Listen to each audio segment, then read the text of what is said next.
En este caso vamos a resolver el examen de septiembre de 2025.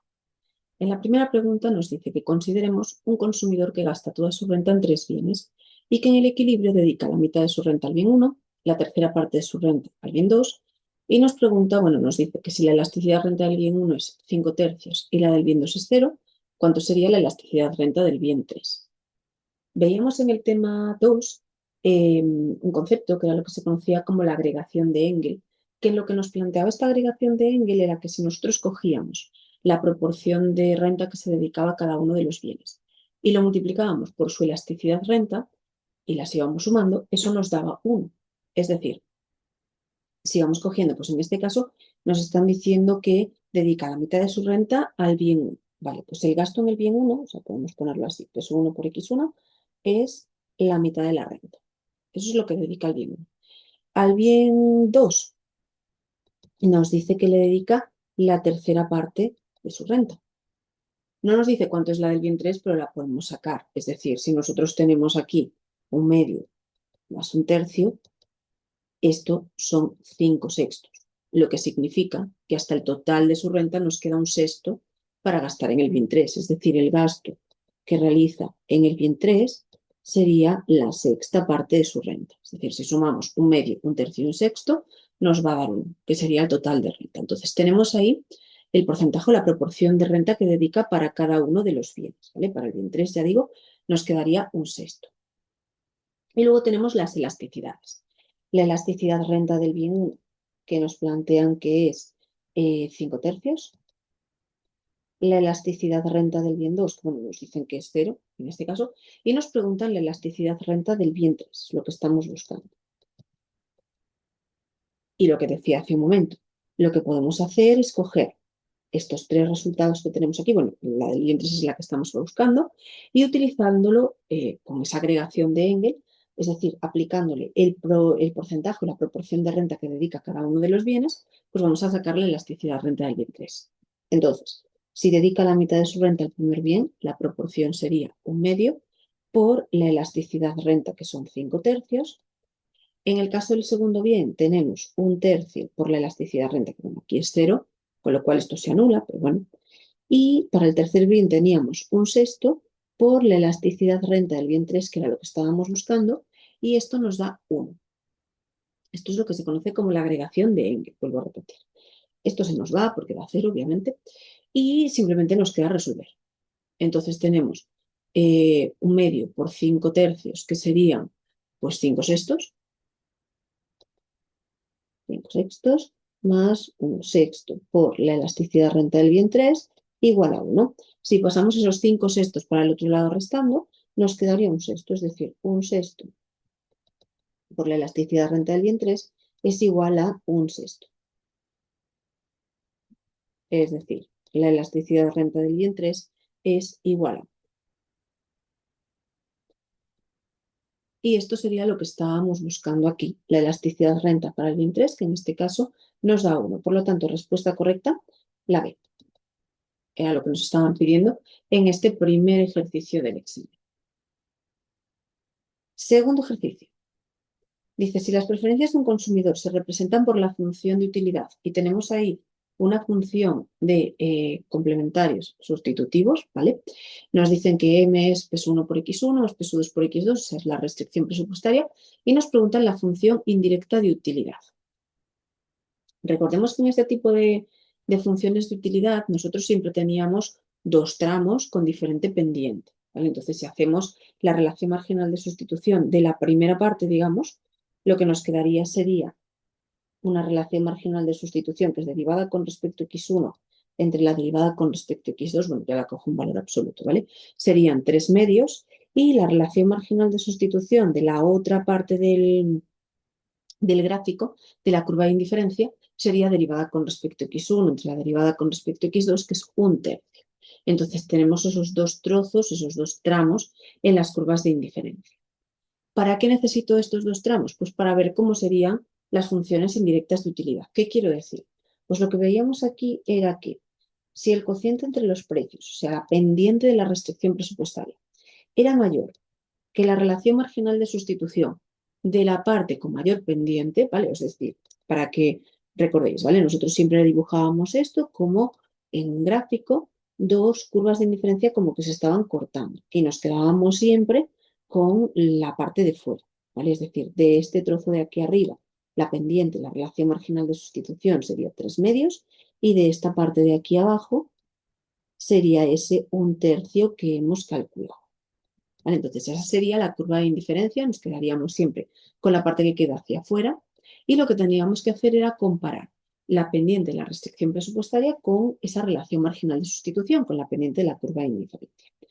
Si la pendiente de la restricción presupuestaria, es decir, el cociente entre los precios, es mayor que la relación marginal de sustitución, que esos 3/2, en este caso el consumo del bien 1 sería 0 porque realmente estaríamos en esta esquina de aquí arriba y el consumo del bien 2 sería equivalente a gastar toda nuestra renta en el bien 2. Entonces, ¿cuál sería la función indirecta de utilidad? Pues sustituimos esto en la función de utilidad que nos daban en el enunciado. Es decir, la función indirecta de utilidad sería el valor más pequeño entre. En la primera parte tenemos 2x2 más 3x1, pues sería 2 por la función de demanda del bien 2, es decir, 2m entre P sub 2 más 0, porque 3 por 0 da 0. Y en la segunda parte también sería x1 más 3x2, pues sería 0 más 3 por x2 más 3m entre P sub 2. Como tengo que escoger el valor más pequeño entre esos dos y lo único que cambia es el número que está multiplicando la m, el valor más pequeño, ¿cuál sería? Pues 2m entre P sub 2. Por otro lado, si el cociente entre los precios es menor que 1/3, la otra pendiente que teníamos, es decir, nos situaríamos en esta otra solución de esquina, en ese caso, ¿qué tendríamos? Pues que la cantidad del bien 2 sería 0 y la cantidad del bien 1 sería m entre P sub 1, es decir, gastaríamos todo nuestro dinero en el bien. Y hacemos la función indirecta de utilidad o de utilidad indirecta otra vez.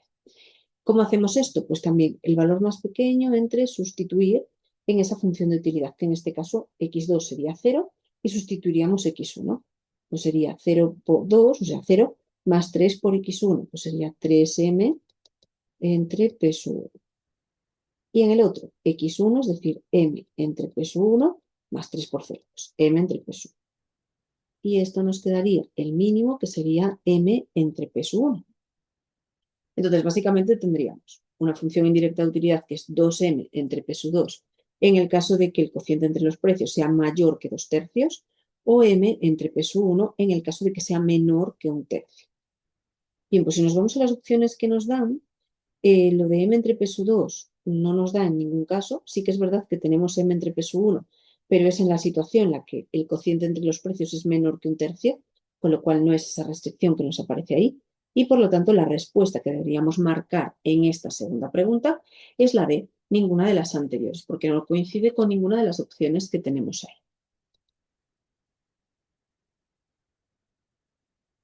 Tercera pregunta. Sea un consumidor cuyas preferencias se representan mediante la función de utilidad x1 más logaritmo neperiano de x2, que esto es una cuasi lineal, si nos hace falta. La utilidad marginal de la renta será, la utilidad marginal de la renta se calcula como la derivada de la función indirecta de utilidad con respecto precisamente a la renta. Entonces, vamos a ver cómo sería la función indirecta de utilidad. Y para eso necesito las funciones de demanda tanto de x1 como de x2. Entonces, condición de óptimo, relación marginal de sustitución igual a P sub 1 entre P sub 2. Ya he dicho que es una cuasi lineal, con lo cual no vamos a tener grandes problemas a la hora de calcularlo. Es verdad que podría haber una solución de esquina, que ahora vamos a ver. Entonces, derivamos. Derivada con respecto a x1.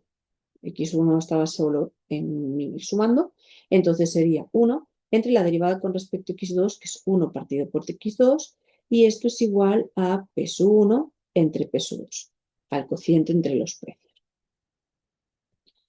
De aquí despejamos x2, que bueno, nos pasaría para arriba multiplicando al 1, con lo cual nos quedaría esta función de demanda para el bien 2. x2 es igual a P sub 1 entre P sub 2. Y esto lo vamos a sustituir en la restricción presupuestaria. ¿Cómo era la restricción? El gasto en el bien 1, es decir, P1 por X1, más el gasto en el bien 2, tiene que ser igual a la renta. Así que sustituimos esta expresión que acabamos de calcular de X2, la vamos a poner dentro de la restricción presupuestaria. Peso 1 por x1 más peso 2 por peso 1 entre peso 2 igual a m. Entonces de aquí vamos a despejar x1. Peso 1 por x1 es igual a n menos peso 1, es decir, x1 es m entre peso 1 menos 1. Esto sería la función de demanda del bien 1 siempre que haya solución interior, ¿vale? Es decir, nosotros aquí tendríamos solución interior, es decir, serían estas funciones de demanda si m entre peso 1 es mayor que 1 y tendríamos una solución de esquina si m entre peso 1 fuese menor o igual que 1, porque en ese caso la cantidad del bien 1 sería 0 y la del bien 2 sería m entre peso 2, ¿vale? Solamente se consumiría el bien 2. Vamos a suponer que hay solución interior, ¿de acuerdo? Luego veremos si no nos da, pues vemos cómo sería el resultado si tenemos una solución de esquina. Pero suponiendo que hay solución interior, la función indirecta de utilidad sería sustituir en la función que teníamos en el enunciado, en x1 más logaritmo neperiano de x2. Entonces, x1, m entre peso 1 menos 1, eso es x1, más el logaritmo neperiano de x2, que es el logaritmo neperiano de peso 1 entre peso 2. Y hacemos la utilidad marginal de la renta, es decir, la derivada de esa función con respecto a m. Si derivamos con respecto a m, nos queda simplemente 1 entre peso 1. Esa sería la utilidad marginal de la renta en el caso de que haya solución interior, ¿vale? Es decir, sería esto siempre y cuando m entre peso 1 sea mayor que 1, que es lo que decíamos si había solución interior. Pues vamos a las soluciones que nos dan aquí, a ver si coincide algo.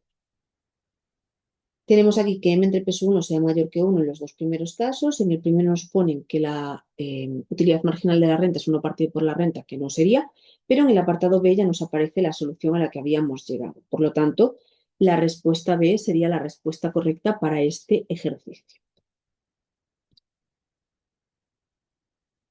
Ya no necesitamos comprobar cómo sería la solución interior porque ya hemos obtenido ahí la respuesta correcta. 4. Sea un consumidor cuyas preferencias se representan mediante la función de utilidad y nos ponen x1 más 2 por x2 elevado a un medio. Si su renta monetaria es 100 y los precios son 4 y 2, y en el equilibrio nos dice que hay solución interior, ¿vale? Es decir, las cantidades de los dos bienes son mayores que 0, el cambio en el bienestar que experimenta este consumidor medido por los valores absolutos de las variaciones compensada y equivalente de la renta, cuando el precio del bien 2 aumenta hasta 4, será par de cosas, ¿vale? Lo primero, estamos ante una función de utilidad que es cuasi lineal. Lo sé por el tipo de función, porque tenemos x1 y luego una parte que no es lineal, pero además porque nos recalcan que la solución tiene que ser interior. Las cuasilineales eran las únicas en las que podíamos tener solución interior o solución de esquina. Entonces, como nos especifican que tiene que ser una solución interior, estamos en una cuasilineal. Primer punto importante. Segundo punto importante, en las cuasilineales nos va a pasar que en valor absoluto la variación compensatoria y la variación equivalente van a coincidir, con lo cual la respuesta A ya la podríamos descartar directamente. Tenemos que comprobar de las otras opciones que nos dan ahí cuál sería correcta, si es que hay alguna, ¿vale? Entonces, como tenemos una cuasilineal y ya sabemos que van a coincidir variación compensatoria y variación equivalente, lo primero que necesitamos para calcular esas variaciones es sacar la función de gasto. Hacemos en primer lugar relación marginal de sustitución igual a pendiente, es decir, igual al cociente entre los precios, porque eso es la condición de óptimo. De ahí vamos a sacar las funciones de demanda, tanto del bien 1 como del bien 2. Que bueno, en este caso realmente la cuasilineal no es muy complicada, es como en el ejercicio anterior, cambia un poquito la función, pero el procedimiento es igual que en el ejercicio anterior. Entonces voy a poner directamente cuánto nos darían estas funciones de demanda para poder resolver el resto del ejercicio, ¿vale? Tendríamos, por un lado, la función de demanda del bien 2, que sería peso 1 entre peso 2 elevado al cuadrado, y por otro lado, la función de demanda del bien 1, que sería o es m entre peso 1 menos peso 1 partido por peso 2. Esto es seguir el mismo proceso que hacíamos en el ejercicio anterior, relación marginal de sustitución igual a pendiente, y lo que nos dé ahí lo sustituimos en la restricción presupuestaria. Y nos darían esas dos funciones de demanda. A partir de ahí, calculamos la función indirecta de utilidad, que es sustituir en la función de utilidad las dos funciones de demanda, que sería x1 más 2 por x2 al cuadrado. Entonces, x1 es toda esta expresión, eso es x1, más 2 por x2, que es eso del peso 1 entre peso 2 al cuadrado, pero todo eso está elevado a un medio. Creo que he dicho antes al cuadrado, está elevado a un medio. ¿Vale? Es decir, tenemos aquí, ya digo, x1 y esto todo es 2x2 elevado a un medio, que es la función de utilidad que tenemos. Bien, bueno, este un medio con este 2 de aquí se me van, me queda menos peso 1 entre peso 2 más 2 por peso 1 entre peso 2, que lo podemos escribir así. M entre peso 1 más peso 1 entre peso 2. Esa es la función indirecta de utilidad. Si de esa función indirecta de utilidad despejamos M, despejamos la renta, obtenemos la función de gasto.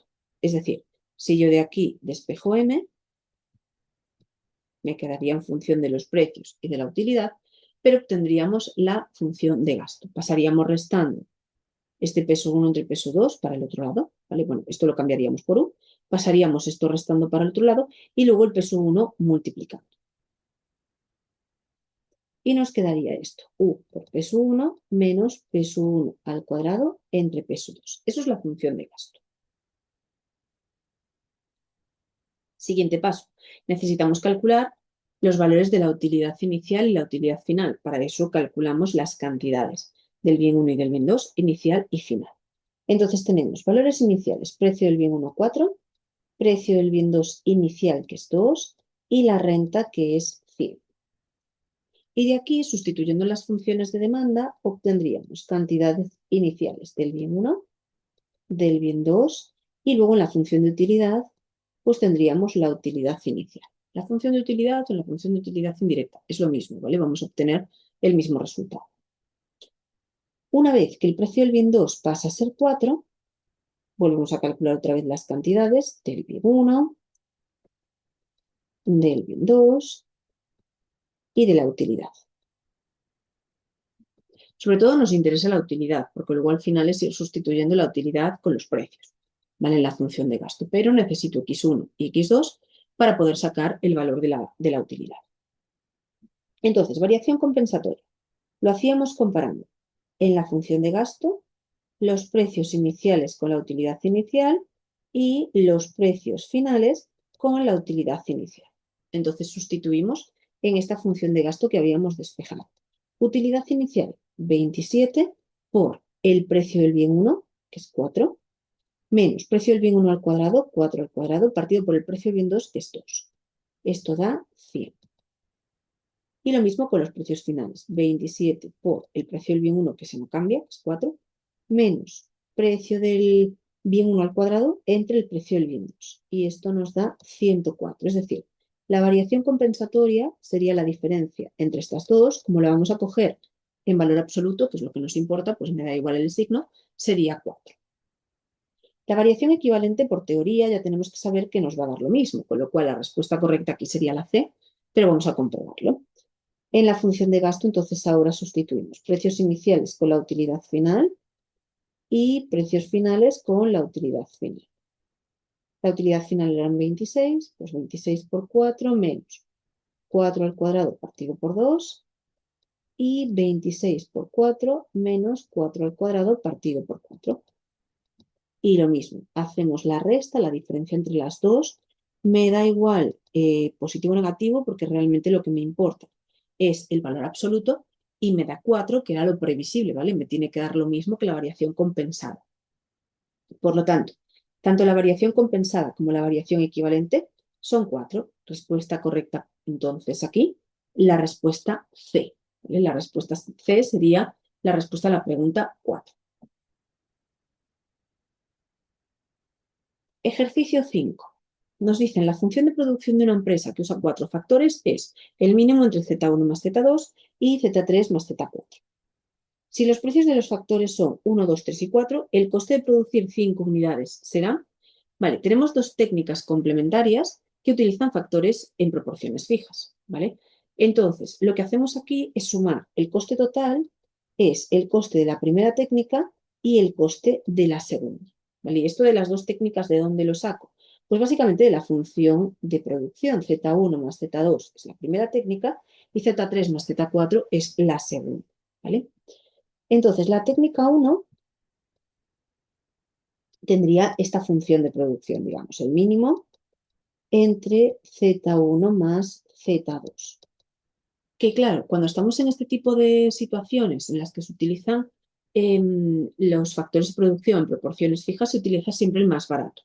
Es decir, si nos fijamos en los precios 1 y 2, son los precios de los dos primeros factores, pues el factor 2 es más caro. Por lo tanto, cantidad que utiliza del factor 2, cero.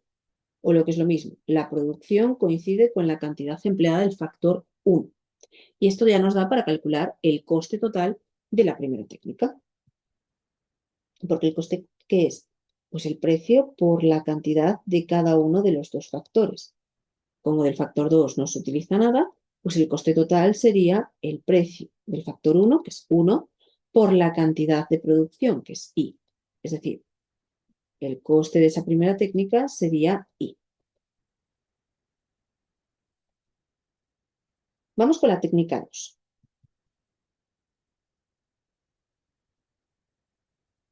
Y esto es el mínimo entre, y en este caso sería Z3 más Z4. Z4 sería igual a 0 porque es más caro. Los precios eran 1, 2, 3 y 4, así que entre 3 y 4 es más caro el Z4.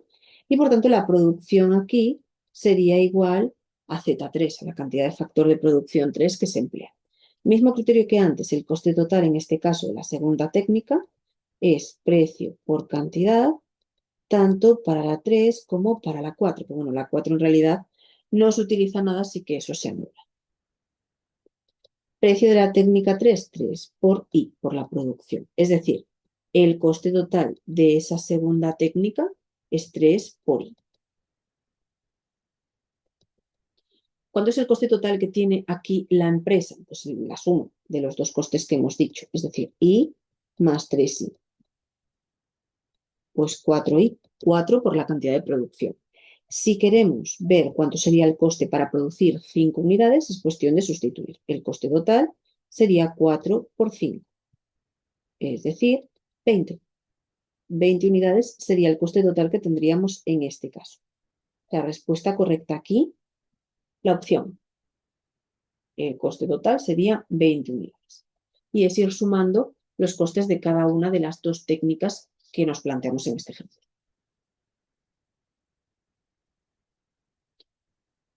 6. Dice, sea la función de producción que representa la tecnología de una empresa, pues z1 al cuadrado más z2 al cuadrado. Si los precios de los factores son 4 y 3, podemos afirmar que, vale, lo que tenemos aquí son preferencias cóncavas, ¿vale? Si yo hago la relación marginal de sustitución, me va a dar creciente con respecto a Z1. Por lo tanto, son preferencias cóncavas. Cuando tenemos preferencias cóncavas, siempre vamos a estar en una solución de esquina. Y en concreto, ¿cuál de los dos factores es el que se va a contratar? Pues se contrata el más barato. El más barato, entre pagar 4 y pagar 3, pues es pagar 3. Así que el más barato sería Z2, ¿vale? Porque el precio es menor, simplemente. Así que la cantidad que se estaría contratando el factor 1 sería 0, eso ya nos serviría como función de demanda de ese factor 1 y nos faltaría calcular la función de demanda derivada o condicionada del factor 2. ¿Por qué? Pues básicamente porque en las soluciones, que no las he leído, nos habla de la existencia de economías de escala, de cómo es la elasticidad coste y demás, ¿vale? Entonces, para ver la elasticidad coste, las economías de escala y todo esto, necesitamos ver los costes. Entonces, sabemos la cantidad que se contrata del factor 1, que es 0, y nos vamos a ver ahora cuánto se contrata del factor 2. Nos vamos a la función de producción y sustituimos 0 en el sitio de Z1 y nos quedaría más Z2 al cuadrado, es decir, Z2, si lo despejamos, sería I elevado a un medio. Tenemos ahí la función de demanda derivada o condicionada del factor de producción 2.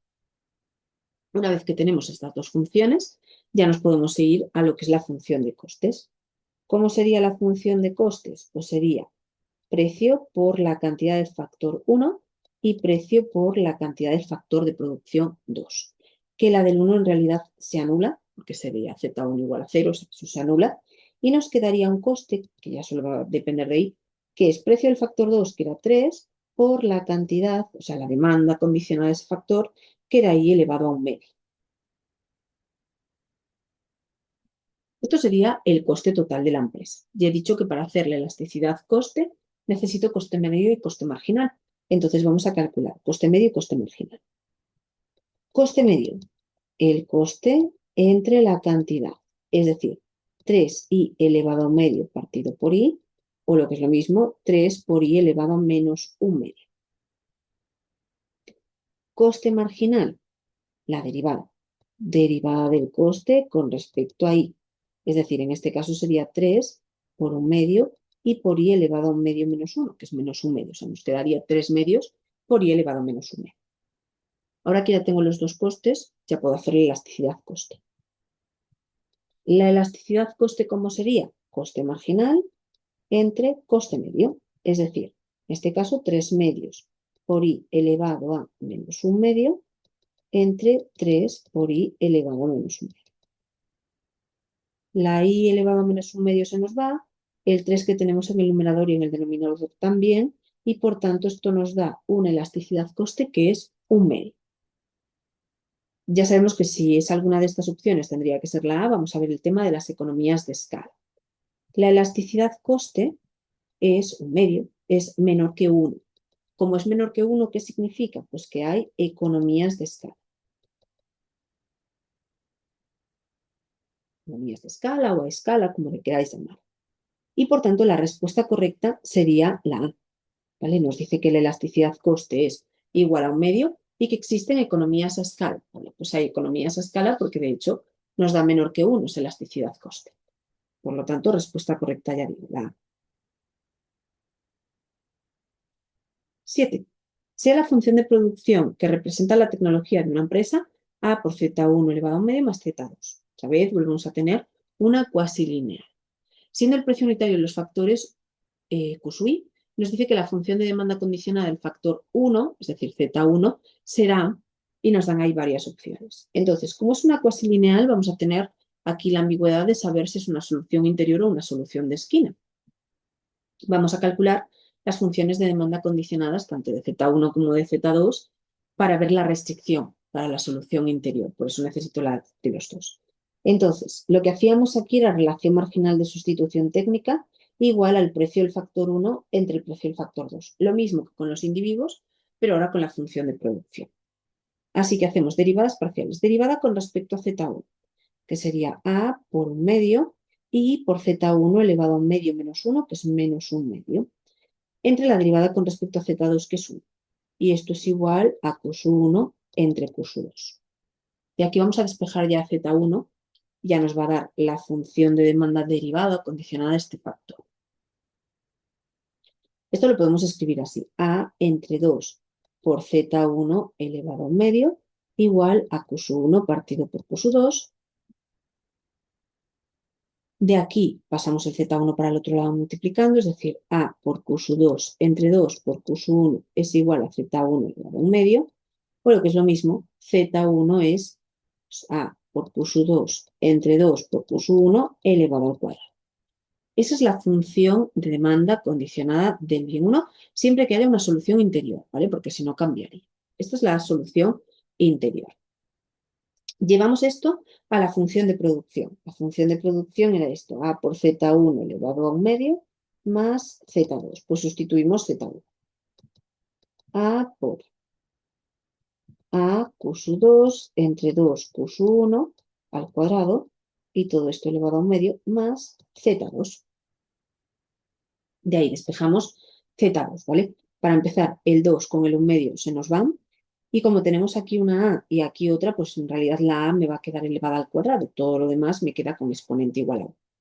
Entonces, si despejamos Z2, sería I menos A al cuadrado por Q sub 2 entre 2 por Q sub 1. Y esto sería también la función de demanda condicionada del bien 2, siempre y cuando haya solución interior. ¿Cuál sería la solución interior? Pues que i sea mayor que lo que va restando. A al cuadrado q sub 2 entre 2 q sub 1. Si i es mayor que ese valor, hay solución interior. Si fuese menor o igual, tendríamos una solución de esquina. En ese caso, z2 sería 0.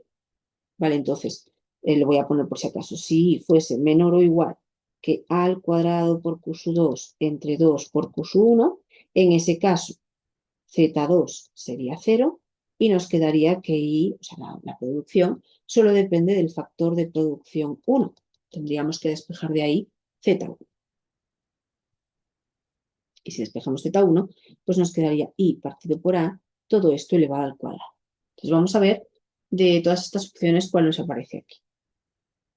Para empezar, bueno, tenemos por aquí i elevado a un medio, i elevado a un medio. Yo no he llegado a esa conclusión en realidad en ningún momento, porque de hecho la i me quedaba, pues como del otro lado no me quedaba ningún cuadrado a todo, me refiero, ¿vale? Si todo quedase elevado al cuadrado, pues podríamos haberlo quitado elevando un medio a la i a un medio, ¿vale? Pero no es el caso. Entonces esas dos opciones las podríamos descartar. Y luego tenemos aquí la solución de esquina, que sería el caso este en que i es menor o igual que a al cuadrado por cos 2 entre 2 por cos 1, y la solución interior. Esto no es el resultado que habíamos dicho para la solución de esquina, que era i partido por a al cuadrado. Por lo tanto, esa no es. Y en la solución interior, que es lo que tenemos en la respuesta C, sí que nos aparece la función de demanda condicionada del factor 1, tal cual la que hemos calculado. Por lo tanto, respuesta correcta aquí, la respuesta C.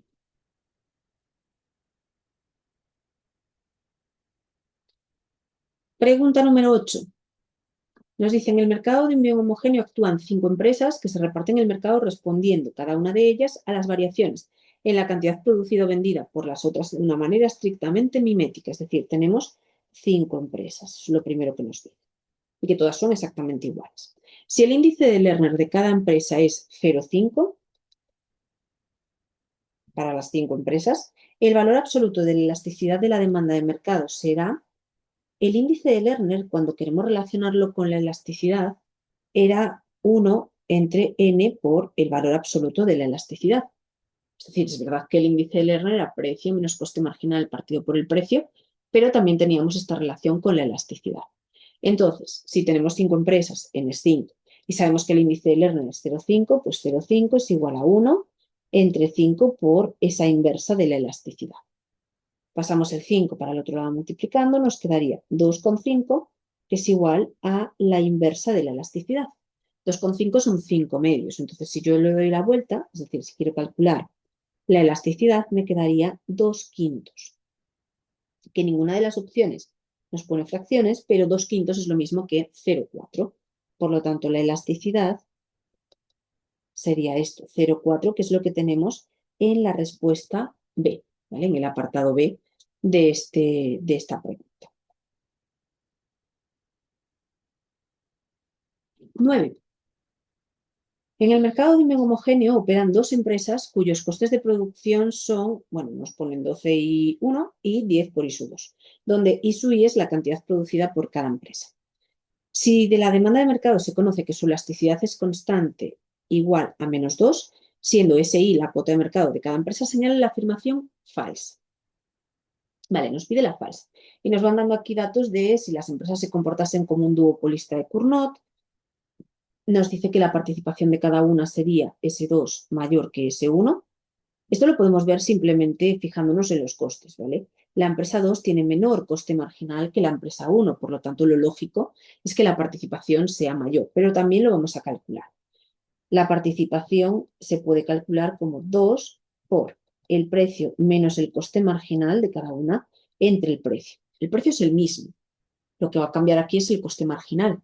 La empresa 1 resta un valor mayor, es decir, el coste marginal de la empresa 1 es 12, por lo tanto tenemos un número que va restando mayor que el de la empresa 2, que es 10. O sea, dicho de otra forma, la participación, la cuota de mercado, digamos, es mayor para la empresa 2 que para la empresa 1, simplemente porque la empresa 1 tiene mayores costes marginales. Es decir, la primera pregunta, la primera respuesta, mejor dicho, sería verdadera. Nos piden la falsa, por lo tanto, no la marcamos.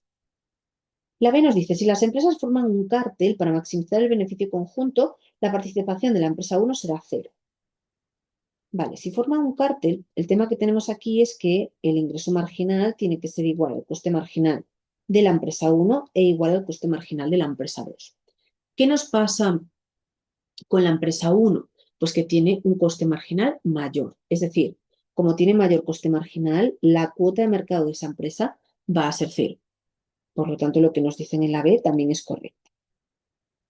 Como en la D nos hablan también del cártel y nos dicen que el precio de equilibrio será 10, vamos a calcular eso, ¿vale? ¿Cómo sería el precio de equilibrio? Ya sabemos que la cuota de mercado de la empresa 1 es cero, por lo tanto nos fijamos en la empresa 2.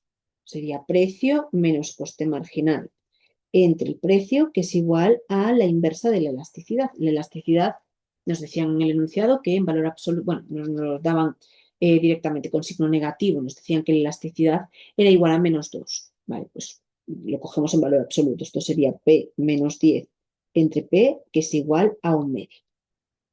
Y de aquí despejamos el precio.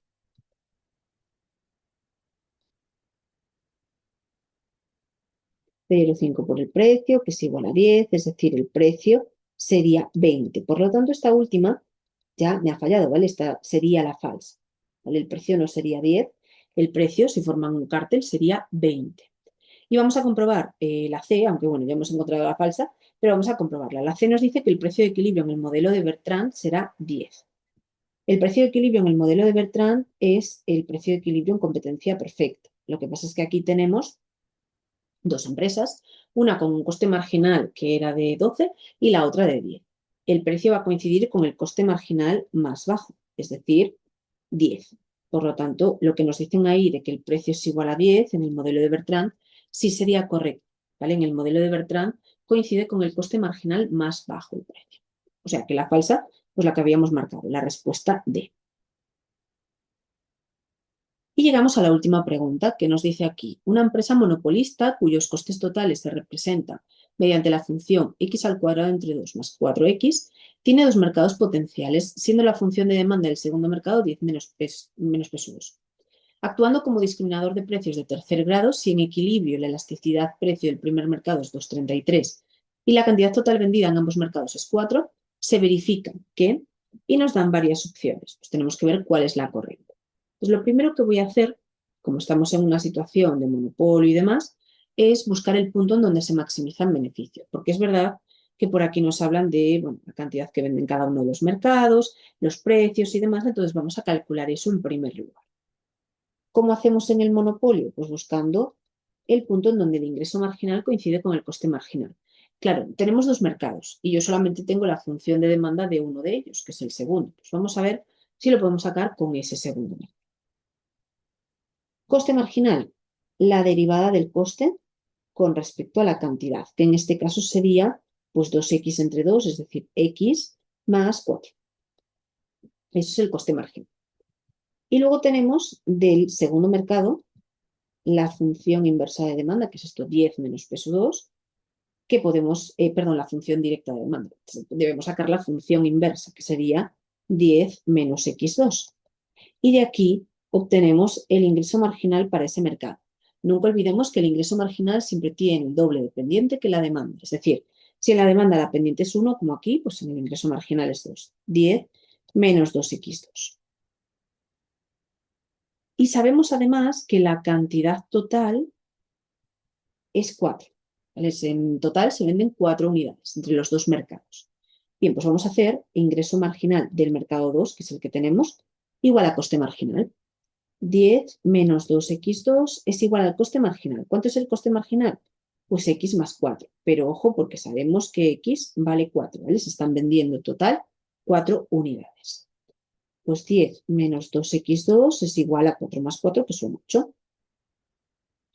2 es igual a 2x2, es decir, x2, la cantidad producida en el segundo mercado, es 1. Como sabíamos que la cantidad total es 4, la cantidad producida en el segundo mercado, en el primer mercado, perdón, sería 3. Porque en total entre las dos tienen que sumar 4, que era la cantidad total. Así que tenemos x2 igual a 1, x1 igual a 3, que es exactamente lo contrario a lo que nos ponen en la respuesta C. Por lo tanto, la respuesta C no es la correcta. Vamos con los precios, al menos con el precio del mercado 2. El precio del mercado 2 lo podemos sacar de la función inversa de demanda, 10 menos x2, es decir, 10 menos 1, que esto es 9. Y a nosotros aquí nos ponían que 9 era el precio en el mercado 1 y en el mercado 2 el precio es 13. Pues la A tampoco sería correcta, ¿vale? Nos pone los precios mal. Y nos falta la B, que es acerca del índice de Lerner. ¿Cómo calculamos el índice de Lerner? Bueno, nos dice el índice de Lerner del segundo mercado. El índice de Lerner es precio, en este caso precio del segundo mercado, menos el coste marginal partido por el precio. Es decir, 9 menos el coste marginal, ¿cuánto era? X más 4 partido por el precio, que es 9. X, la cantidad total era 4, entonces esto es 9 menos 4 más 4, o sea, menos 8, partido por 9. Pues 9 menos 8 es 1, así que el índice de Lerner, en este caso, para este segundo mercado, es 1 noveno, que además eso era la respuesta que nos ponían en el apartado B. Por lo tanto, la respuesta correcta aquí, para esta última pregunta de este examen, es esa. El índice de Lerner en el segundo mercado es 1 noveno. Y con esto terminaríamos la resolución de este examen de 2025.